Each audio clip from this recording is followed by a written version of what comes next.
Welcome to our first Team USA post-game live show presented by Bet365, whatever the moment, never ordinary at Bet365. This is the 2026 Milan Games, and we are going to break down USA versus Latvia and the 5-1 win. I won't be joined by Colby every time, but it's nice to kick it off with a familiar face and a familiar voice, and I just can't get it off of you, Colby. So 5-1 win for Team USA. That first period was out of control. We had a little bit of everything. We had 2 goals called back, but from the first 5 minutes of the game, what kind of vibe are you getting from Team USA? It felt a whole lot different than Team Canada in their first 5 minutes. I'll tell you that much.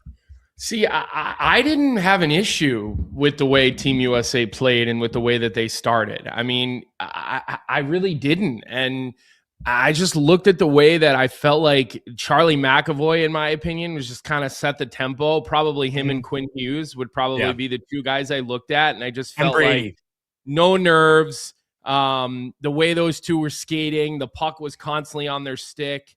And I just felt like right off the hop, that line. And then, Jack Hughes is another guy who just seemed to attack. I mean, on the Quinn Hughes goal that gets called back, Jack Hughes sets a perfect pick on that play, and a perfect pick where, it almost looks unintentional, but guys that are that good, everything is intentional. It's rarely unintentional when you see a play like that. So I just watched the way that they broke the puck out. I watched the way that they got through the neutral zone, Johnny. And it is always going to be a feeling out process in your first game, but I didn't have a big issue with it. Like, I thought Slavin and Faber were just kind of in the first period, and then they worked their way into it. But I don't know. Like, I felt like they dominated the game, even when the score didn't show it. I did feel like they were very much in control of the entire hockey game. I just didn't think they really set a tone. Brady Tkachuk, it felt like to me in the first, 5-10 minutes, obviously he scores the goal, but he was really the only guy that was going hard as an F1 on the forecheck. I thought I would see more guys finishing hits early on, and it felt like Brady was really the only one playing overly physical, at least up front. Like, throughout the game, it felt like Latvia was the more physical team. And obviously throughout the game, you can say that because Team USA had the puck more. But as far as that tone setting first 5 minutes, I didn't feel like the US did that. That's not the end of the world, but I thought there'd be more, go. Can I ask you a question? Huh? How many minutes into the game did the US score? Off the top of my head, I don't remember probably 6 or 7, probably within the first 5 or 6 minutes. Let me look it up. Yeah. Because Johnny, I think what I would say would be their tone setting moment was an early goal. I mean, go ahead.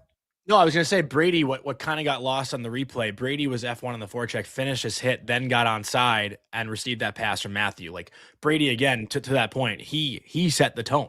I thought it was really him that came out, with that mother effer attitude to really get things going. Yeah, and Zach Werenski makes that play in the neutral zone where he loops back towards the bench. Yeah, great play. And then he goes north, right? He suckers Latvia into changing, and then he just advances the puck up. So the goal was at 5:29. so like, to me, that's a tone-setting moment, Johnny. Like, you get that first goal. Look, I think there's all positives to take away from that game. Like, I really do. Latvia is a tough team. They're never intimidated. They always have confidence because they always play Canada so tight, and that goes back years and years and years. But ultimately, like, you just kind of look at the individual performances and what guys brought to the table today. Like, you got your Tage Thompson power play goal, not the kind of goal you would necessarily expect, but I mean, for a guy that size to have hands like that, I mean, that is a very, very, I mean, he makes it look easy, but you and I know how difficult that is. I'm not going to lie. I was thinking about the power plays too. And with Tage on the goal line, Jack Eichel on, his offside flank where he normally plays, Tage normally plays that too for Buffalo. That's the hard part about these tournaments, right? Guys are in different spots, but the second unit is 5 lefties. The first unit obviously gets the 2 goals. Matthews gets the second one. Tage gets the first one. But I'm wondering if this is going to stick because I don't know if Tage is like really a net front guy. Maybe you have him playing that second unit in that one-time flank where Werenski can feed him. I think I was thinking about that through the game. Like, will these, again, no disrespect, but it's Latvia, right? Like, great that Jack Hughes played a great game. What? you're not making a change after Of a course good not. power play performance. Like Of you're course not. you're I'm just you're building wondering. off that unit. I'm wondering how it's going to look throughout the tournament because I don't know if I love a 5 lefty unit as a second unit when you have Tage Thompson again on the goal. Like he scores that beautiful goal, of course, but he's not normally a goal line power play guy. So I wonder what it's going to look like throughout the rest of the tournament. First viral rifleman says there were 2 really bad defensive breakdowns. Both came immediately after disallowed goals. The first one went in. Boldy saved us from going down 2-1. It might have been a different game. Yeah, for sure. But when you've got the best of the best, you expect them to come up with plays like that. I mean, it's a great desperation play.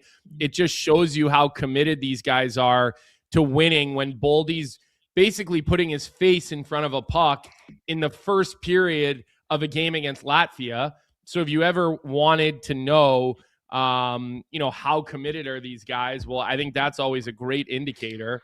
Yeah. The other thing that really stuck out to me, Johnny, when you watch the best defense, I mean, I think we can all agree on paper the United States has the best defensive core in this tournament.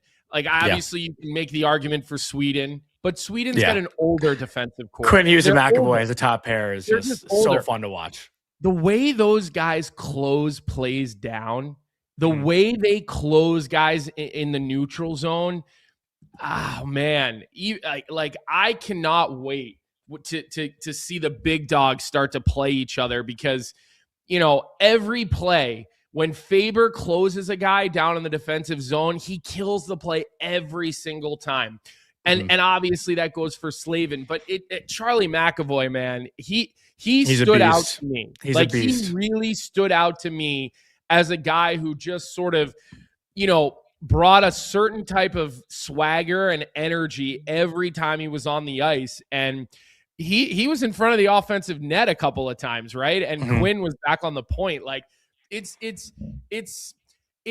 those two, with how good they are and how they can accomplish the same things, it has that feeling of like I think I've said this on our show before, but when you had like Duncan Keith and Brent Seabrook playing together, they were both so elite and they could be so good offensively and so good defensively, but they just went about it so differently.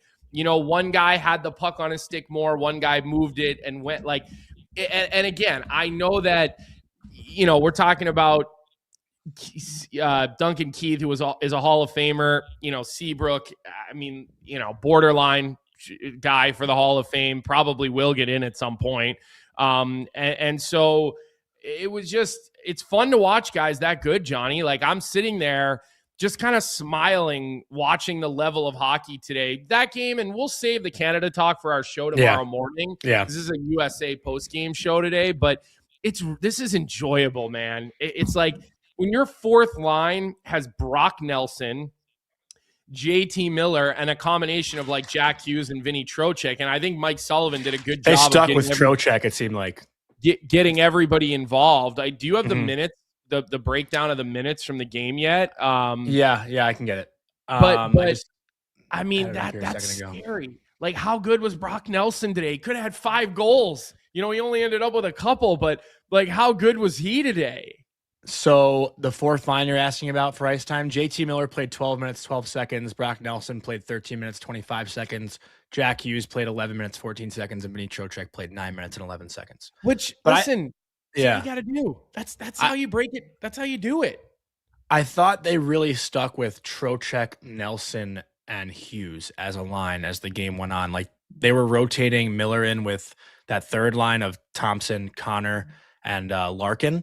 Which that line, like they were good, but I thought they'd be better. Maybe those three of Thompson, Connor, and Larkin. Like I don't know. I feel like the best line obviously was that fourth line offensively. Jack Hughes was unreal with the puck tonight. Like he was so confident, played so well. Kind of makes Devils fans scratch their head a little bit. Like why couldn't he have played the last 2 games with how good he looked?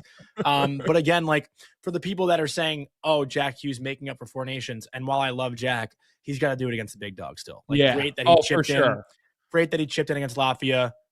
And Eichel I thought was kind of quiet in that game, and you need Eichel to play big. And those like Eichel and Kachuk brothers obviously had a strong start, but throughout the game, offensively, I thought they were a little bit quieter. Eichel had that pass backdoor to Tkachuk after he made that big hit on Jax, Janice Jax. I don't know if I'm pronouncing it correctly, but he's the kid who played at AIC. And I don't know. I didn't think that line was as dominant as I thought. And I didn't think Auston Matthews, Gensel, and Boldy were as dominant as I thought they'd be against a Latvia team. But listen, where I would push back is like, yeah, you know, you're getting scoring. You got scoring from the power play, which is great. And Eichel gives that puck, you know, remember the reason that Tage has so much time down there because they respect four Eichel. Guys were sitting there cheating on Jack Eichel, right? And so I don't mind necessarily the way that Eichel's line played today. Like I think they were physical. I think for the most part, you know, you don't love the goal that they were on the ice for. I felt like Jack maybe was a little hesitant just to defend a little bit harder around the net. But yeah, I'd say this. That Latvian guy came flying in too, honestly. Like, credit to them. Eichel can control a game not just in the offensive zone. And I think when you look at these tournaments and you even go back to the history, you go back to like the 96 World Cup team that beat Canada, and like you look at the way that some of those guys adapted their games, guys who were scorers and you know, guys who had to kind of take on different types of roles. I don't think it's necessarily a bad thing. I really don't. Like I didn't mind that line. I think, again, I didn't see the jump in Auston Matthews' feet that I would like to see. You wonder if that high hit early in the game kind of buzzed him a little bit, but you know, he gets a power play goal. We wanted to see him score in Four Nations, so he gets a goal. You know, guys, they feel good about themselves when they score a goal. And so I walk away from this game thinking Mike Sullivan and you know, the respective coaches did a great job of getting everybody into the game and managing minutes. Like, to me, you need everybody to get at least 10 minutes of ice time to keep them engaged, right? To keep them, you know, rowing the boat the correct direction, right? And so they did that. I don't know what the numbers look like on the back end, Johnny. I don't know. Did all seven defensemen get up over 10 minutes? I would think so. I'll check right now. You know, I know all the guys were working in, but Sanderson got 16. Wow, 16's a lot. Yeah. Sanderson. Yeah. Sanderson got more than Slavin. Okay, Sanderson got more than Slavin. All right, so let's start with McAvoy got 18-10, Quinn Hughes 21-29, Brock Faber 16-59, Jacob Slavin 15-03, Zach Werenski 17-15, Jake Sanderson 16-18, and Noah Hannafin 11-01. Like, that's pretty damn good. That's well done. Pretty damn good. Like, yeah. I mean, that's well done by the Team USA coaching staff. And K Liddy 08 is saying, dude, it was Latvia, but that's who they played. They did what they were supposed to do. We're just not going to talk about it? Yeah. They did what they were supposed to do against Latvia. They beat them 5-1. They dominated the game. They had 2 goals that came back. The one was offsides, like no problem on that one. The goalie interference call was horse shit. That was not fucking goalie interference. By the rules, though, it like is. I wasn't really outraged by that. Like, I thought that was a terrible call. This morning. I'm sorry. I don't think there's any part of Merzlikins that couldn't play his position there. Any part. I agree with that. I agree with that. Then what are we doing then? But he's in the blue. They're so strict about the crease. He's in the blue. You just got to stay out. To me, it's a fucking. It's mismanagement by the IAHF. What else is new? You know, they don't call the shot to the head on Matthews, which should have been a penalty. Again. So I don't know. Like I walk away from this game thinking it's a perfect first step. It's a good team that they played. Latvia is not a bad hockey team, right? Ask the Canadian fans. Yeah. Last thing for you here before I let you go, Cole, because we'll get to a couple different guests on this. We're going to be doing these post-game shows throughout the entire tournament. We're going to get to Timmy Kalinowski next of Snapback Sports and Stefen Rosner. But my last one for you, without a doubt, is it Brock Nelson player of the game? Who else are you giving it to if it's not Brock? Yeah, I mean, listen, Brock, I think right? Brock or you know, you score goals like that and you contribute offensively. I would say him, and I'd say like after that, it's probably Quinn Hughes. Like I think I thought Quinn Hughes was tremendous, but he gets the 2 goals. You know, the Selly one too is great. Yeah, and he hit the post. This is a guy who you can tell is feeling really good about his game in Colorado. Like, he comes in here with a lot of confidence. He's going to eat minutes on the penalty kill. So he's definitely the guy who I'm pointing to for player of the game. But I'll tell you what, I also give Mike Sullivan a lot of credit for the way he managed his team today. Like, I thought it was well done by the U.S. coaching staff. I think the Swedish coaching staff should take note, how to work all your roster into the early points of the game. Create sort of a good energy around your team. Like, you don't want guys feeling like, what the fuck am I doing here? And getting every guy on your team 10 minutes in a game that was very close on the scoreboard for a while. Like, job well done to Mike Sullivan. So great building block for Team USA. Who do they play next, Johnny? I don't even know who they play next. It's either Germany or Denmark. And I will check right now. It's Saturday, and it is Denmark at 3 p.m. Yeah, Germany is Sunday. So listen, it's again, good opportunities for the U.S. to sort of find their games, right? And people in the chat are saying Kevin's Way says Latvia is ranked 10th in the world. Listen, understood, but we know how Latvia gets up to play Canada and the United States. Look at the history of the U.S. versus Latvia. It's always been very tricky playing against Latvia. There's plenty of names on that roster, including an NHL goaltender that we're familiar with. We're not sitting here saying they're going to win the gold. It's just one game. Nobody's one saying game that. It's a tournament. It's not like they played any preseason games here. It's not like there was exhibition games. So I thought that it was a good start, Johnny. Like, I thought there was enough there to be enthused, and I liked enough of what I saw from some different guys that it leads me to believe, like, this team, again, they got to get better every day, every game. Like, that's what happens in these tournaments. You have to get better every game. And the U.S. will continue to get better. Canada will get better. And so will the other countries. So it's only going to get harder.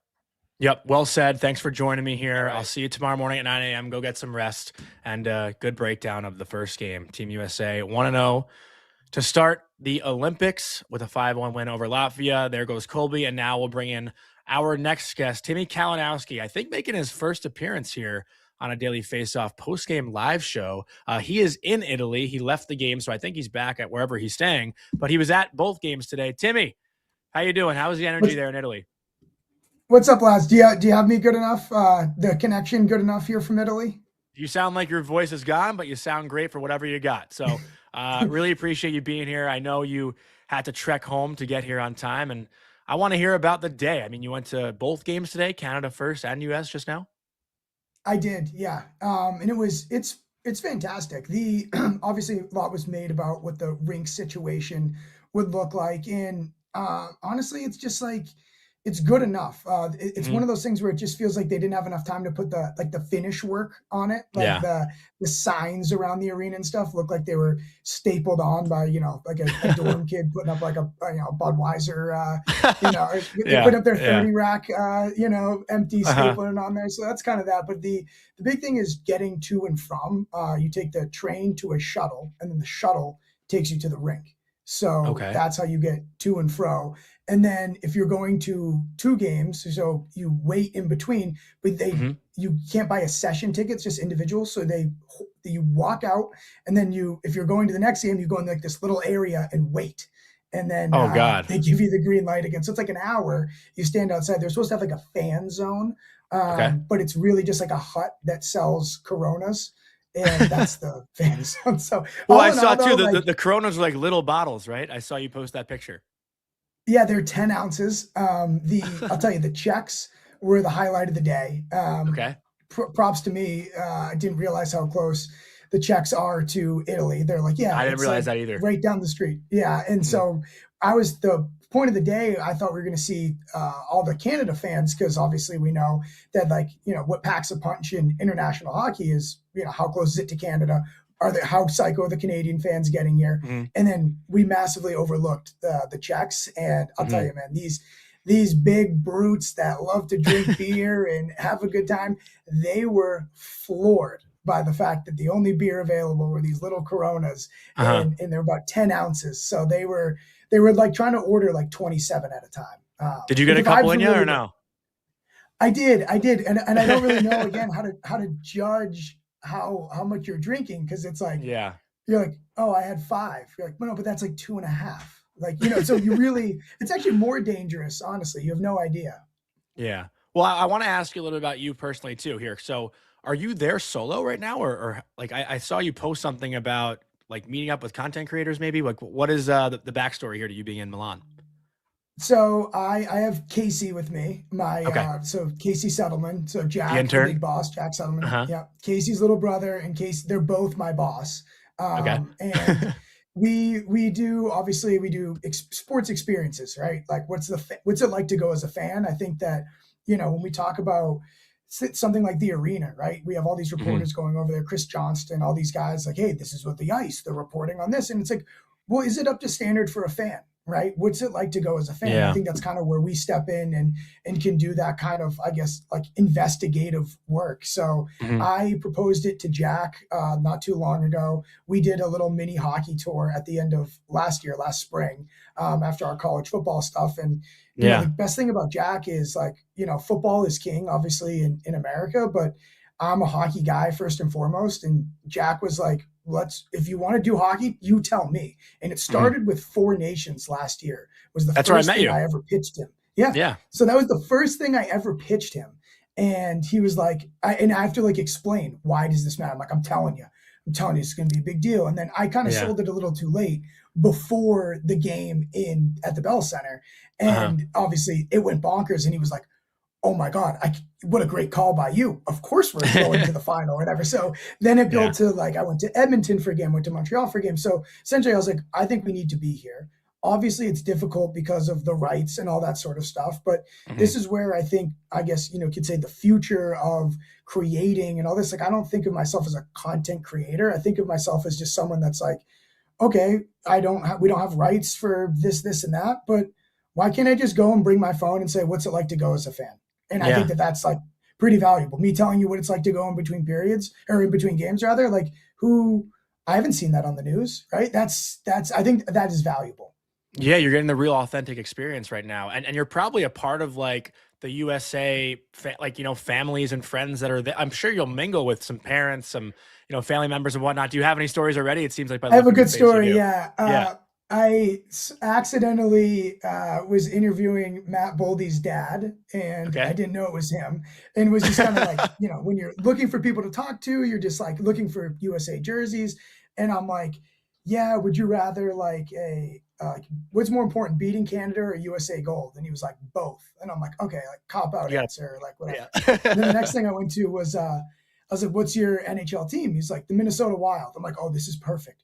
Would you rather a Wild Cup or a USA gold medal? And he's like, Mhm. both. And I'm like, come on, man, you gotta like get something. He's like, he goes, well, my son plays for both teams. And I didn't even listen to that answer because I was just You were like just focused on laughing. your next question. Yeah. Yeah. And then Casey Yeah. goes, did you not just hear what he said? I'm like, what? He goes, yeah, my son's Matt Boldy. I'm like, oh my God. That was incredible. He was super nice. And then the Boston accent came out. I was like, okay, Mhm. it's all making sense. The other thing, Laz, if I have to say too Yeah. about the United States fans, you wouldn't think this, but I guess it makes sense. The amount of college kids that are abroad that decided to come to the game. Oh my We God. were Yeah. I didn't even think. interviewing kids and they're Yeah. like, yeah, I'm abroad in Florence or in Spain. So we just said, screw it. Let's go over That's and see the awesome. Olympics. I'm like, oh, who do you think the biggest snub is on Team USA? They're like, oh, I don't really like know anything about that. Yeah. They don't care. Yeah. I go to Indiana. I'm studying abroad in Florence. I'm like, That's that is awesome. so cool. Yeah. Yeah, that is cool. I mean, listen, I think it's a common thing for kids who go to American colleges to study abroad. Like, if you have the Olympics right there in your backyard, it's easy to travel through Europe. Like, why not do it? But I want to talk about the game a little bit because you were there. You saw the 2 goals called back. Like, were there booing of the officials? Like, was there asshole chants? Like how was it working with the vibes? In the crowd. It's one of those things where it's really cool how everyone there has like one thing in common, which is like they're first and foremost taking in the event. Like Yeah. everyone's it's very friendly in the sense of like, oh, where'd you travel from? Where this? So I would say it was a majority US fans, but there were Mhm. some Latvian fans as well that were, trying to get their chance in. I mean, it wasn't a great night. They for them, felt louder through the TV, to be honest. Like the Latvian fans felt louder through the TV. Well, this is the thing. We learned this with the Czech fans. The Euro fans are just so much better because they have the songs and the chants and it's like, oh, just perfectly choreographed. Someone tries to get a USA chant, in the balcony going, and then it's like out of tune, and it's because you got New Yorkers, you got people from Texas, you got this, so it doesn't quite work. But the vibe in there was much more rowdier for the Czech Canada game. But there were boos, but there wasn't asshole chants. I think. Also, too, the jumbotron there is pretty small, so we all kind of can't see what actually is. Again, a lot of things when you go to the game, it's like you had text your buddy watching on TV, "Hey, should that have been a goal?" I think more people are just fed up with another stoppage more than anything. So, yeah. And I guess as far as players, because you played at Syracuse, you know the game. You're not just some guy who's there just to take in content. Hockey, you're a hockey guy. By the way, that hat is sick. If you want to plug wherever you got that. Who stood out? Hockey. Yeah. Oh, their stuff is great. They're Mass guys too, right? Or New England guys, maybe they're Maine. Yeah, I went to Syracuse with one of them. So. Oh, really? Yeah, those guys are awesome. Yeah. But who stood out to you? Maybe that's someone who isn't getting the storylines, like Brock Nelson and Jack Hughes, the two guys right now. I feel like that are the stars from that game. But is there anyone that caught your eye that you were really impressed with? Well, I do think it is worth mentioning how impressive Jack Hughes was, right? I mean, I'm pretty sure I was looking at the Daily Face-Off and he was slotted on the fourth line, if I'm not mistaken, if I was reading backwards here in Italy. But, a guy like that, I was at that Four Nations final game and, monitoring that throughout. And he was a guy who certainly, you were saying, God, can he play in this tight kind of checking, whatever? And then sure, Latvia, they're not, the Soviets from 1980, but look, the ice is small, and that's a guy that you're going to have to need to come through. I keep looking back at the so-called snubs, and it's like, if the reason they fall short, the United States, is because of goal scoring, then you could blame the roster, right? Like that would be the smoking gun for the construction of the roster. But I look at Jack Hughes. I thought he was super impressive tonight. Their D, I mean, his brother Quinn was phenomenal. Being at that barn with the smaller ice sheet, the first thing I noticed, right away, we all said this during Four Nations, right? Like, God, Colton Parayko, man, he's up huge. Half the ice. It was the same thing here, man. And Casey is, who I'm with. He's a hockey casual, but he's seen enough to go. He's like, is that Derek Henry for Team Canada? Who the hell is that? And I'm like, yeah, he takes up half the ice surface. So I really do think my main conclusion as it comes to X's and O's leaving here is this really will be won on the back end. And neutral zone is so important. And obviously coming in with speed, getting it deep, all those cliches, but it is, I mean, you've played in places where there's a famous rink in Massachusetts, the Chelmsford Forum. Chelmsford's even worse. They got the short neutral zone, and you play through there for the state championship. And if you got to play there with the tight neutral zone, it is brutal, and it is very, very noticeable, especially when a team gets a lead. So I look at the United States, and I know that you and Colby were talking about how good their decor is, but I just, not that I wonder if they're big enough, but I look at even Doughty, whose game isn't what it once was, but I'm like, great. That guy's big. Parayko's big. I look at them, I'm like, it's really difficult to get through there. And I hope the U.S., they have the offensive way, I think, with the puck moving guys, but that to me is going to be a major, major story is, can you just get through the freaking neutral zone? Honestly, it's a great point that you make too. And kind of my last question for you.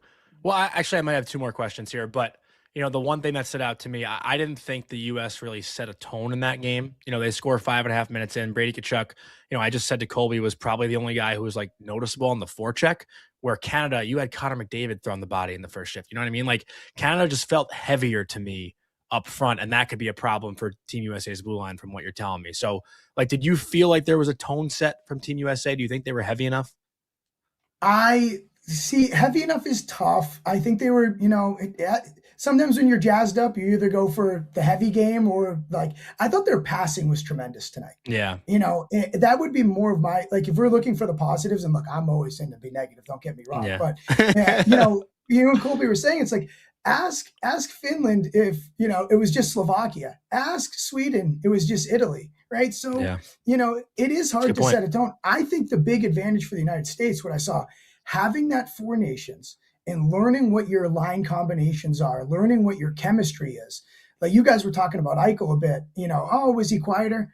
I think knowing what your chemistry is off the bat, and we say this so often with these European teams, it's like they know each other better.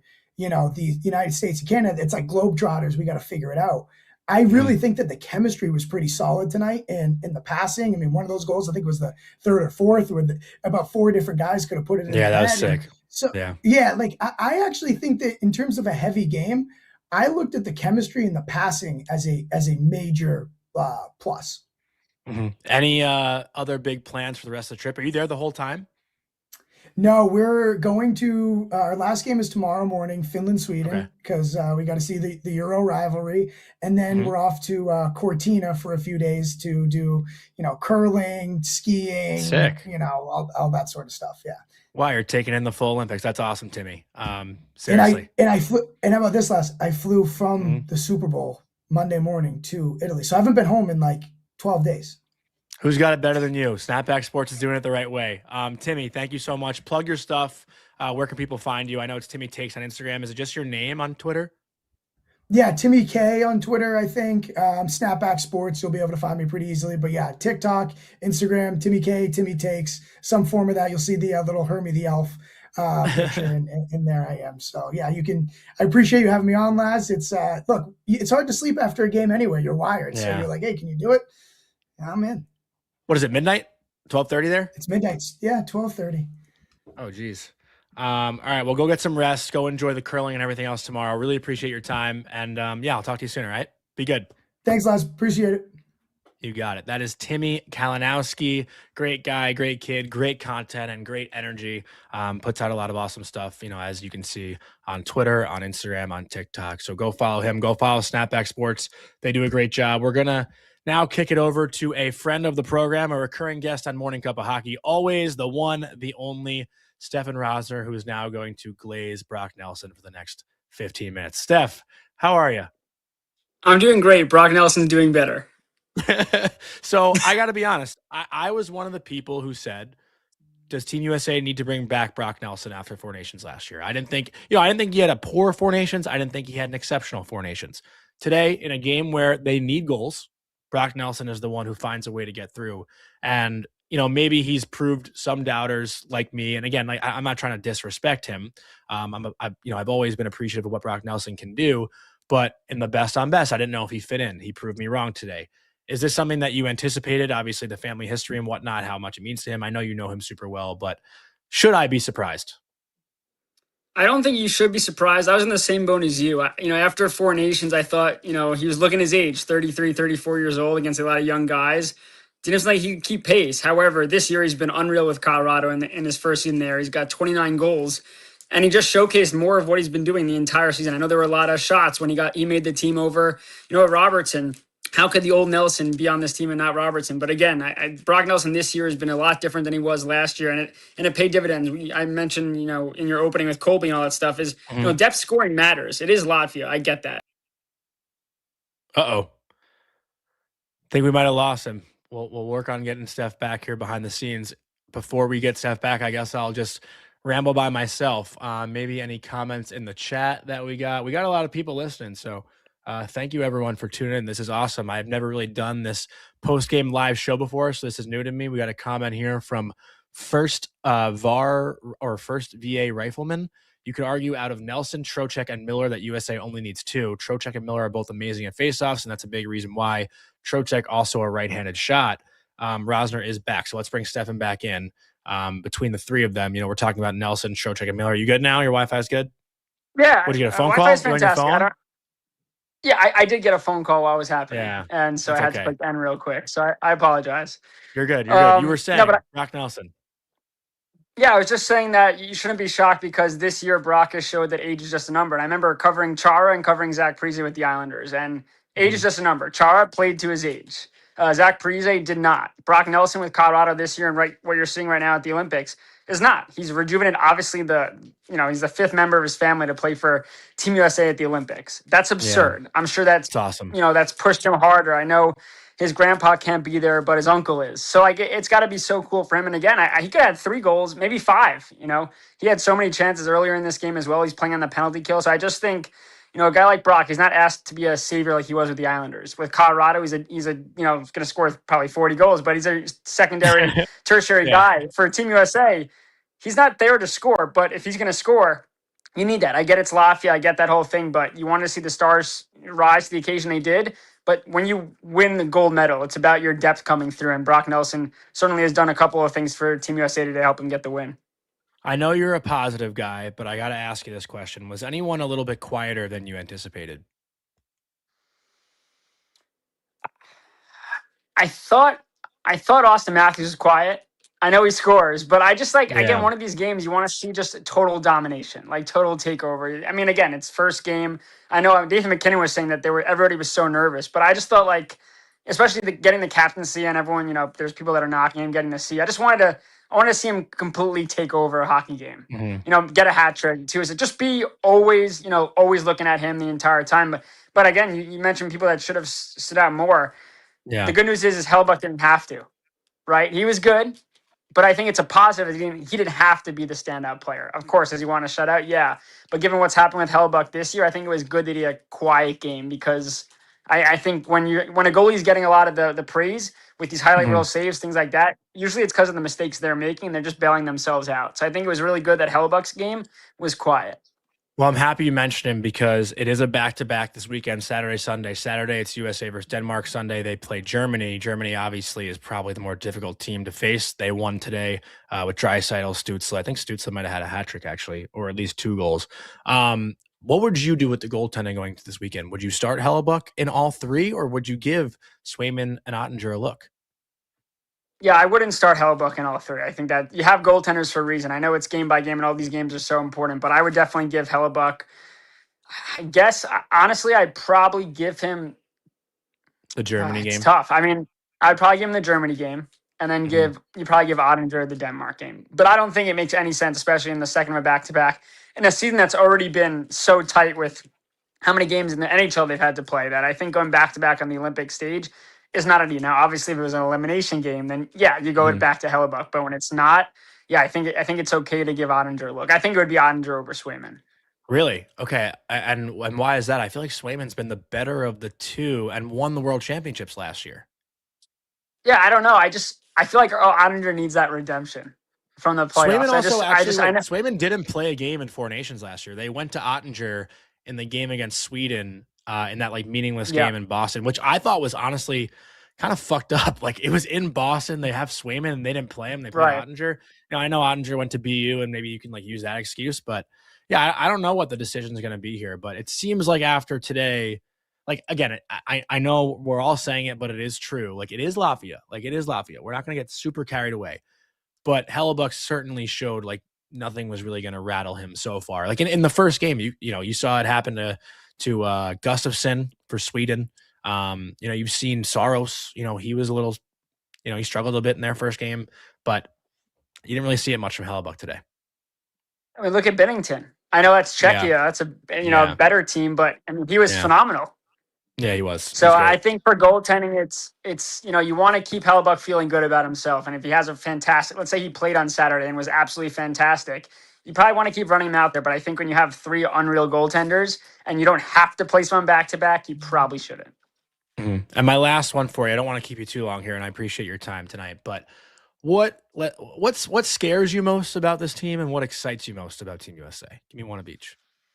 I mean, to be honest, the goaltending does scare me. I know we just talked about how good they are, but really? Just Hellebuyck, I don't know. Again, getting the job done, right? Yeah. Overcoming that. Is Hellebuyck, can you trust Hellebuyck in the big gold medal game to get the job done? I think that's for most teams with their goaltending. Even Binghamton, it's all right, is that the guy? If he's not the right guy and I'm playing him as a coach, that's kind of on me.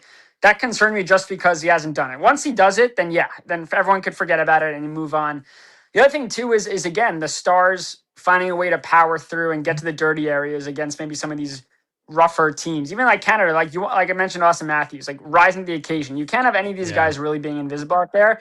And I think at times they have been. So, again, Jack Hughes being on your 4th, I'm looking really healthy. I know you made the joke about him not playing for the Devils, but it's so important that the Stars really rise. This is the highest stage for all of them, whether you're played in the Olympics before or not, or you're 35 or not.